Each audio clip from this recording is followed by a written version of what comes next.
자, 우리가 올 한 해 동안 뭐에 대해서 살펴보고 있어요? 소요리 문답을 통해서 기독교 교리에 대한 말씀을 배우고 있습니다. 하나님에 대해서 얘기하는 신론에 대해서 배웠고요. 하나님께서 창조하신 인간에 대해서 배우는 인간론을 봤어요. 그리고 죄로 인해 죽을 수밖에 없는 인간을 위해서 하나님께서 약속하신 독생자 예수 그리스도에 대해서 우리가 기독론이라는 것을 배웠어요. 그 예수님을 통해서 인간을 구원하고자 하시는 그런 구원론에 대해서도 배웠어요. 그 구원받은 자들이 이렇게 함께 모여서 그렇게 공체를 이루는 교회에 대한 교회론도 배웠었죠. 하나님께서 우리에게 교회를 통해서 은혜를 주시는데 말씀과 성례와 기도를 통해서 주신다고 했죠. 그게 바로 교회론. 네, 1년 동안 우리가 이 많은 부분에 대해서 배웠어요. 그리고 오늘 마지막으로 오늘과 다음 주 해서 종말론을 배우려고 합니다. 예수님께서 다시 오시는 그날 인간의 종말은 과연 어떤 모습인지 오늘부터 종말론을 살펴볼 건데, 오늘은 첫 번째 주인 제목과 같이 부활에 대해서 배워보도록 하겠습니다. 자, 우리 기독교는 부활신앙이라고 이야기도 해요. 왜냐하면 부활이 없다면 이 세상에 존재하는 수많은 종교 가운데 기독교가 의미가 없어지죠. 세상의 수많은 종교들 중에 오직 기독교만이 부활신앙을 이야기합니다. 인간은 죄로 인해 죽을 수밖에 없죠. 그 죽음에 대해서 모든 인류가 깊은 고민을 하고 두려워합니다. 그래서 진시황이 무엇을 구하려 해요? 불로초를 구하려 하죠. 불로 장생을 꿈꾸며 불로초를 구하러 하죠. 이처럼 모든 인간은 죽음을 두려워합니다. 그리고 인간의 죽음은 이별과도 같죠. 떠나보내야 하는 거죠. 왜죠? 다시 못 보기 때문이죠. 자신의 죽음은 두려움이고 다른 사람의 죽음은 이별이자 헤어짐, 그리고 슬픔과 그리움이 남죠. 근데 우리 그리스도인에게는 죽음은 두려움만을 주지는 않습니다. 오늘 본문 말씀을 통해서 죽음이라는 것이 왜 그리스도인들에게는 두려움이 아닌지 함께 살펴봅시다. 자, 오늘 본문의 배경이 되는 데살로니가 교회, 그 사람들이 무엇을 소망했냐면 예수님이 다시 오시는 그날만을 기했어요.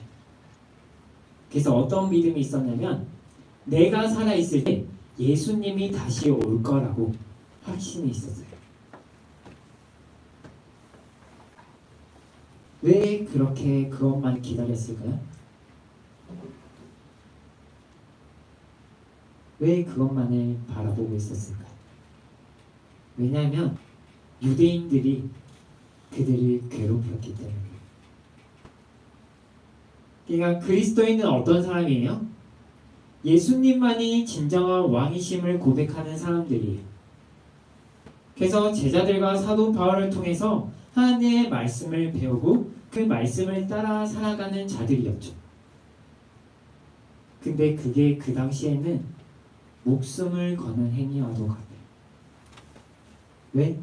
이 당시 이스라엘을 누가 통치하고 있었어요? 로마. 그 당시 최강의 강대국이라고 하는 그 로마. 그 로마가 로마 제국의 황제를 숭배하도록 그 나라를 통치합니다. 근데 그것을 거절하고 예수님만이 우리의 진정한 왕이십니다 라고 고백을 한 거죠. 근데 이거를 유대인들이 치사하게 고자질해요. 로마 군인들에게 치사하게 이릅니다. 쟤네들 로마 황제를 한다고, 예수님을 따른다고 그런 식으로 고발을 해요. 그런 로마 군대들에게 그리스도인들은 끌려가요. 감옥에 갇히기도 하고요. 온갖 고문을 받아요. 일제감정기 시절에 우리가 일본 경찰한테 끌려가서 고문을 당하듯이 그런 고문을 다 그런 삶을 살아가면서 그리스도인들이 어떻게 했을까요? 목숨을 걸면서까지 예수님을 기다리면서 버텨냈고 견뎌. 이 당시 그리스도인들이 그렇게 살아왔어요. 예수님의 재림만을 기다리면서 그들에게는 그날이 소망이자 희망이었죠. 예수님을 믿는다고 고백하며 핍박을 받는 그러한 함께 생활했던 교회 성도들이 하나씩 죽어가요. 그러한 고문을 통해서 한 명씩 죽어가요. 함께 생활했지만 죽은 이들을 먼저 보내야 했던 사람들에게는 너무나 슬픈 고통과 현실이 있어요. 근데 그러한 상황에서 데살로니가 교회 사람들에게 한 가지 의문이 생겨요. 왜냐하면 먼저 죽은 사람들, 그러니까 그렇게 슬퍼하면서 먼저 죽은 그 사람들은 그럼 예수님의 재림 당시에 어떻게 되냐라는 거죠. 왜? 데살로니가 교회 사람들은 자신들이 살아있을 때 예수님께서 재림하신다고 믿었기 때문에,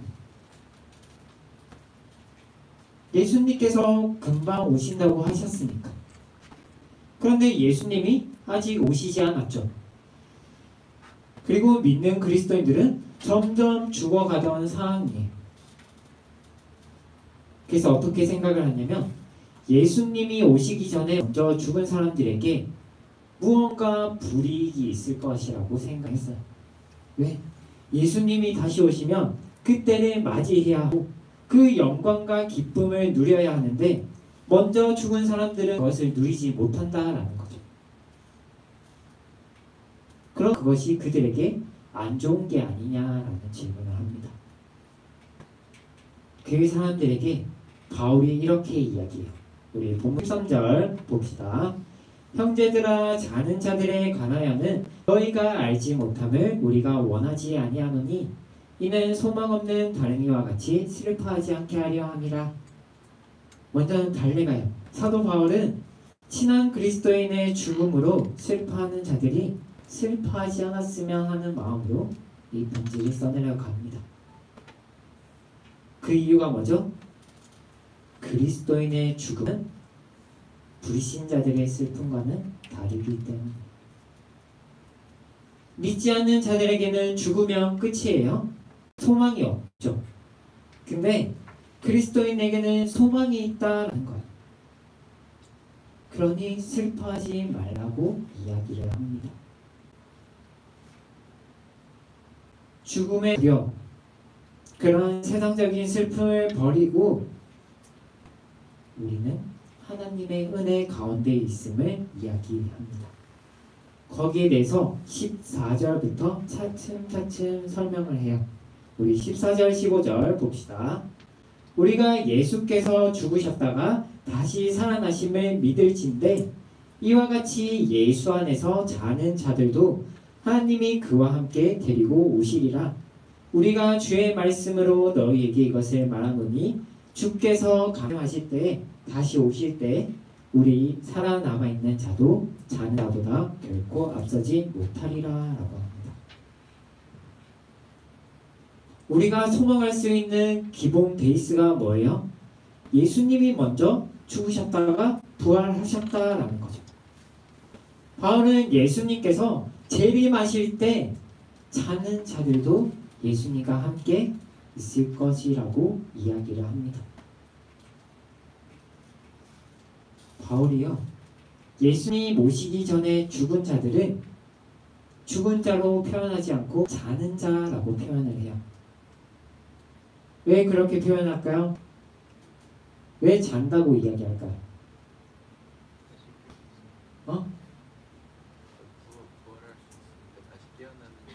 그치. 저게 정답이에요. 다시 깨어날 이야기하죠. 자는 것은 이후에 다시 깨어날 것을 전제로 합니다. 예수님의 재림 때 먼저 죽은 자들이 무덤에서 다시 일어나게 될 것을 이야기하는 것. 그렇게 잔다고 표현을 합니다. 그럼 죽음이 끝이에요? 아니에요?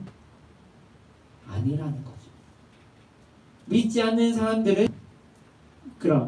사람들처럼 죽으면 끝나는 인생이 아니라 믿는 그리스도인들도 예수님이 죽으셨다가 다시 부활할 것처럼 부활해서 영생을 살아가게 되는 것을 믿기 때문에 그것이 우리에게 소망이라는 것. 그리고 그 어려운 시기를 버텨낼 수 있는 힘이라는 것. 그래서 사도 바울이 데살로니가 교회 사람들이 가지고 있던 그런 의문에 걱정하지 말라라는 거죠. 예수님을 믿는 자들은 예수님이 오시기 전에 죽었든 죽지 않았든 모두가 부활해서 영원한 생명 가운데 살아갈 것을 이야기합니다. 이것이 우리에게 소망이라는 것. 비록 죽음이 우리에게는 슬픔이에요. 슬픔이 맞죠? 너무 슬픔에, 근데 너무 슬픔에 빠져서 살아가지 말라라는 거죠. 자, 그럼 예수님께서 재림하시면 도대체 무슨 일이 일어날까요? 그것을 바울이 16절, 17절 이야기를 해줍니다. 우리 그 본문을 봅시다. 주께서 호령과 천사장의 소리와 하나님의 나팔 소리로 친히 하늘로부터 강림하시리니 그리스도 안에서 죽은 자들이 먼저 일어나고 후에 우리 살아남은 자들도 그들과 함께 구름 속으로 끌어올려 공중에서 주를 영접하게 하시리니 그리하여 우리가 항상 주와 함께 있으리라 라고 합니다. 먼저께서 천사장의 소리와 호령과 나팔 소리와 함께 하늘로부터 재림하신다고 해요. 그렇게 되면 어떻게 된다고요? 그 소리를 통해서 죽은 자들이 먼저 일어난다고 해요. 그리고 그 후에 그 당시 그 재림의 때에 살아남아 있는 사람들 공중으로 들려 올려진다라고 합니다. 그래서 예수님을 영접하고 예수님을 만나게 될 것이라고 이야기합니다. 이거에 무엇을 의미해요? 이제는 영원히 예수님과 함께 살아가는 영생을 의미합니다. 세상은 말해 죽으면 끝이라고.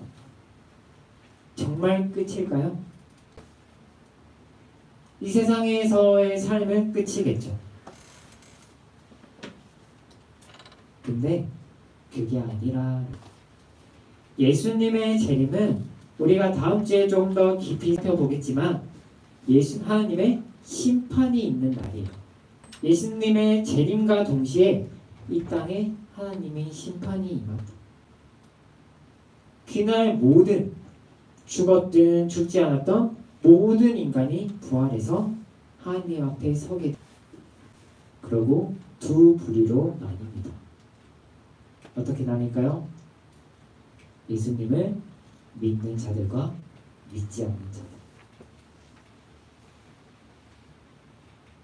예수님을 믿지 않는 자들은 이때 하나님의 심판을 받게 되는 거죠. 그래서 지옥 떨어져서 영원한 심판을 받게 됩니다. 그럼 믿는 사람들은요? 부활과 함께 하늘로 올려진다고 이야기를 하죠. 그러니 사도 바울이 이걸 이야기하면서 오늘 본문인 데살로니가 4장을 이렇게 마무리해요. 우리 본문 읽지는 않았지만 우리 4장 3절 한번 다 같이 큰 소리로 읽어봅시다. 시작!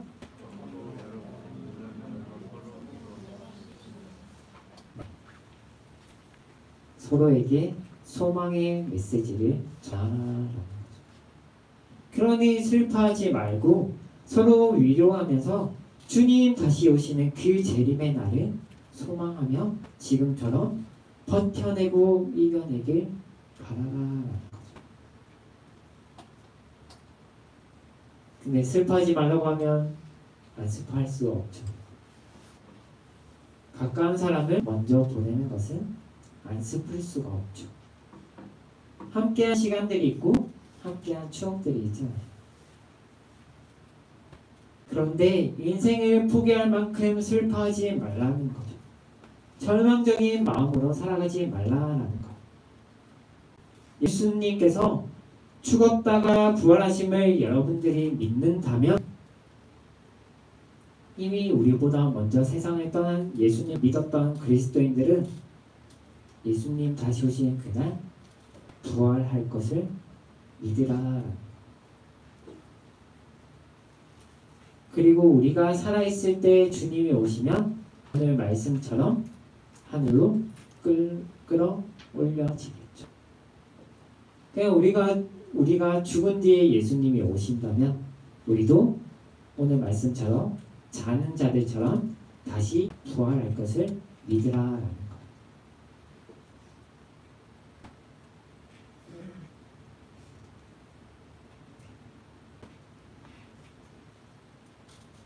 그래서 땅의 삶이 정말 끝이 아니라는 것을 여러분이 기억하고 생각하면서 살아갔으면 좋겠어요. 그걸 누가 누려요? 믿는 그리스도인이 누리는 삶입니다.